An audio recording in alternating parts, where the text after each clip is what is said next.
Usually when talking about fighting game DLC, it's how strong are they gonna end up being, but since this is Nen Impact, we're talking about how busted the characters are gonna be, and that's everything how strong. Who's gonna be the most busted character is what I was thinking about out of all of them.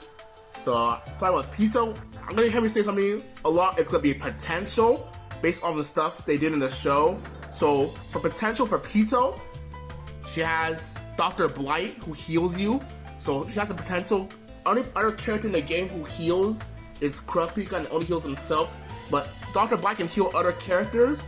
The only condition for it is that when it's out, it can't be used at all. So nothing else could be used when Dr. Blight is healing another character. But healing another character is a really strong thing to have. And usually, I don't know usually. In other games, you have Krillin and you have Yukiko who heals in cross tag. So it's gonna be like unique. It's gonna be like crazy to see a character who heals. It's gonna be like out there. It depends on how fast Pitou heals of the character, right? And stuff like super that brings you back to life, and or maybe like it's only one hit or something, but stuff like that is stuff Pitou has. Good mobility, even stronger mobility, and even stronger attacks with her doll. So stuff. I think I don't know. In my head, I feel like Pitou will be strong, of course. I don't think Pitou will be the most broken. I think Pitou will definitely be one of the stronger characters in the game when it comes out DLC and everything. Second is Finks. Finks is the second strongest when it comes to arm wrestling in the Phantom Troop, only under Uvo. So everyone else, like people already in the game, like Hisoka, you have Maxi, Chrollo, all those guys just weaker than him when it comes to arm strength. So you're gonna see him doing a little crazy stuff when it comes to strength. I think one of the, of course, with the strength, it's gonna be throwing. I feel like he's gonna be ripping rocks out of the ground, lifting boulders out of the ground, and chucking them out. You might be like the bigger projectile or biggest projectile in the game because the stuff he's chucking at you. And then the biggest thing he has, special move wise, would be his Ripper Cyclotron. I think. It's like one of those things. I'd be like, they wouldn't do this, but since aiding is really funny, they'd probably have it one shot as a normal special move. We've only seen it go up to 15 with winding up. Every time he winds up his arm, it gets stronger. It's only went up to 15. Only ever seen 15, but he could probably do it as much times as he needs to. 50 times is enough for it to blow people apart. So I think it'd be enough. After 15, if you let him charge up to 15, he just one shots you or something. I wouldn't be surprised.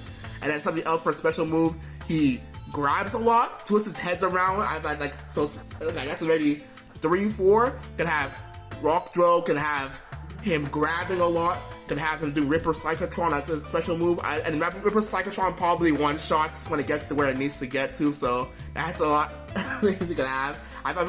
When it comes to characters coming out, I think I'm most excited for Finks to see how he's like, based on some of the stuff I've seen him do. I think he's one of my favorite characters in Hunter, so I think you always think he's pretty cool. Shizuku. For Shizuku, I think I really imagine her fighting with Franklin. Franklin would bring her, together, because something she did in her fight with Mr. Spider is that she hit him really fast, poked a bunch of holes in his body, and sucked the blood out from the holes she hit in him. So stuff like Franklin's bullets, of course they're leaving holes in you. That's his main thing. He just shoots bullets at you and leaves holes in you. She can suck your blood out.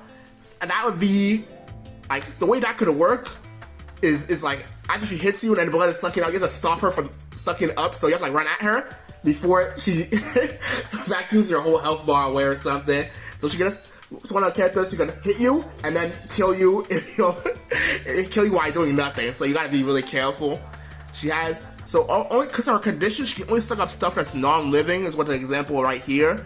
Since it's only non-living stuff, it's only do stuff like projectiles, and that's really all. I don't nothing else to really observe during the fight. Maybe she can suck up rocks and shoot them at you, but even when it comes to projectiles, being able to suck up she can eat indoor fish, that'd be busted. She can eat supers, that'd be strong. That'd be really strong. Just get rid of indoor fish. Wasted meter. She just ate your super up. I think that'd be crazy if it works like that. She just eat a bunch of projectiles. That'd actually be really good.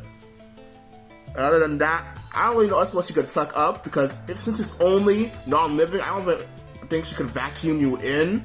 Like, it couldn't have like, wouldn't suck you in because it doesn't look on stuff that's living. So I just wonder how they would do that.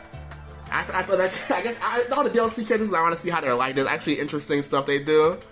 And the last, I gotta already say it. I think Zeno will be the most busted DLC character based on the stuff he has to work with.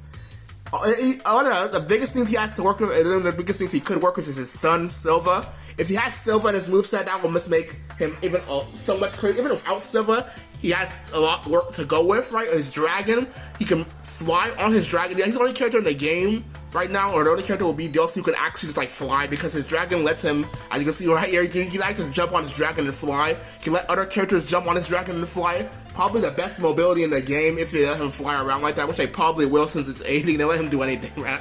And his dragon can grab you, it can move around, this will be a super, and this will lock down the, like, you see how far this is covering? This will lock down the entire screen, and he'll be able to move around while doing it, probably. Like, it'll be like Indoor Fish Part 2, but there's like no way to get away from it. There's like no way to even like jump away from it. It's everywhere on the screen.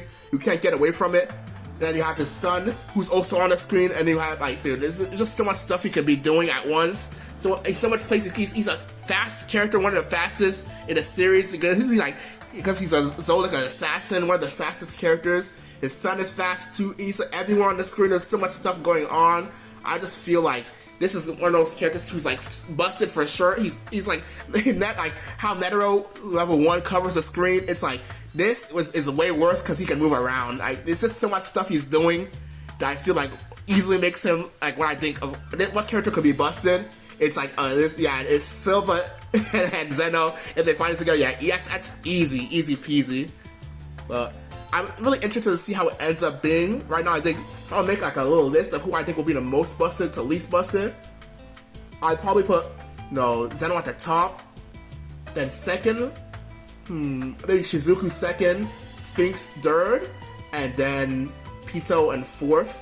But I'm really interested to see how wrong I am, because this game is really nuts, and I'm pretty sure I can. It's so easy. It would be so easy to have for characters to have something like, oh, I didn't really think about it like that, and then they just easily the best character in the game busted, right? That's gonna be interesting to see if it happens like that, though.